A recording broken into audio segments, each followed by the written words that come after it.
जम्बुलपुर गांव में कुछ ही देर में रात होने वाली थी। जैसे जैसे सूरज ढल रहा था, पूरे गांव में डर का माहौल फैल गया। सभी लोग घबराकर इधर उधर भाग रहे थे। रात होने से पहले हर कोई अपने घर के दरवाजे और खिड़कियां अच्छी तरह बंद कर रहा था, क्योंकि उस गांव में एक भयानक रहस्य छिपा था। कहा जाता था कि हर रात नागबोली की आत्मा पैरों में घुंघरू पहनकर पूरे गांव में नाचती थी। अगर कोई भी रात के समय बाहर निकलता और उसकी नजर नागबोली की आत्मा पर पड़ जाती तो उसकी मौत तय होती। आत्मा धीरे धीरे उसके पास आती और डरावनी आवाज में पूछती, क्या तुमने मेरे संदीप को देखा है? डर से कांपता हुआ इंसान कहता, नहीं, मैं किसी संदीप को नहीं जानता। तब नागबोली फिर पूछती, तो क्या तुम राजा विक्रम को जानते हो? बताओ, राजा विक्रम कहाँ है? मुझे उससे बदला लेना है। जब सामने वाला कहता कि वह किसी संदीप या विक्रम को नहीं जानता, तब नागबोली की आत्मा गुस्से से पागल हो जाती और उसी समय उसे मार डालती। उसके बाद वह लाश के पास इतनी जोर जोर से नाचती, पूरे गांव में घुंघरुओं की आवाज गूंज उठती। घरों के अंदर बैठे लोग कांपते हुए कहते, पता नहीं आज रात फिर किसकी जान चली गई। अगली सुबह जब गांव वाले बाहर निकलते तो गांव के बीचों बीच एक लाश पड़ी होती। सब लोग अफसोस करते हुए कहते, हमने पहले ही कहा था रात के बाद घर से मत निकलना। बेचारा नागबोली की आत्मा का शिकार हो गया। इसी गांव में एक दिन टंग टंग नाम का लड़का अपने दादाजी के घर रहने आया। दादाजी ने उसे चेतावनी दी, बेटा टंग टंग,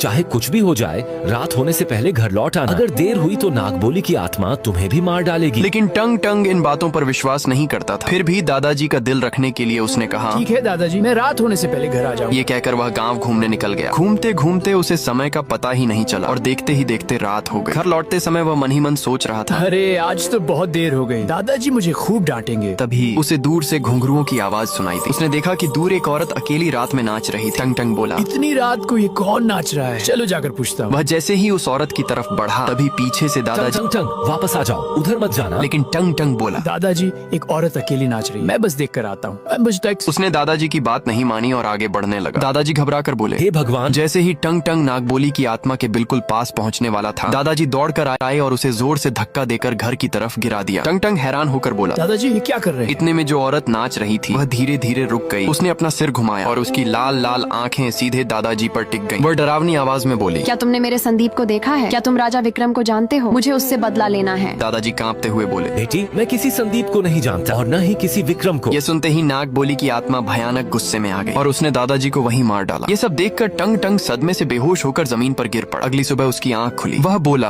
कितना डरावना सपना था। लेकिन जैसे ही वह घर से बाहर निकला, उसने देखा कि पूरे गांव के लोग एक जगह भीड़ लगाए खड़े हैं। वह दौड़कर वहां पहुंचा और भीड़ के बीच जो देखा, उसे देखकर उसके पैरों तले जमीन खिसक गई। वह सपना नहीं था, उसके दादाजी की लाश वहीं पड़ी थी। टंग टंग फूट फूट कर रोने लगा। दादाजी ये सब मेरी वजह से हुआ, काश मैंने आपकी बात मान ली तो आज आप जिंदा होते। गांव वाले दुखी होकर बोले, पता नहीं नागबोली की आत्मा और कितनी जान लेगी। टंग टंग ने आंसू पोंछे और मन ही मन कसम खाई। अब मैं नागबोली की आत्मा का राज पता लगा कर ही रहूंगा। क्या लगता है टंग टंग अब क्या करेगा? जान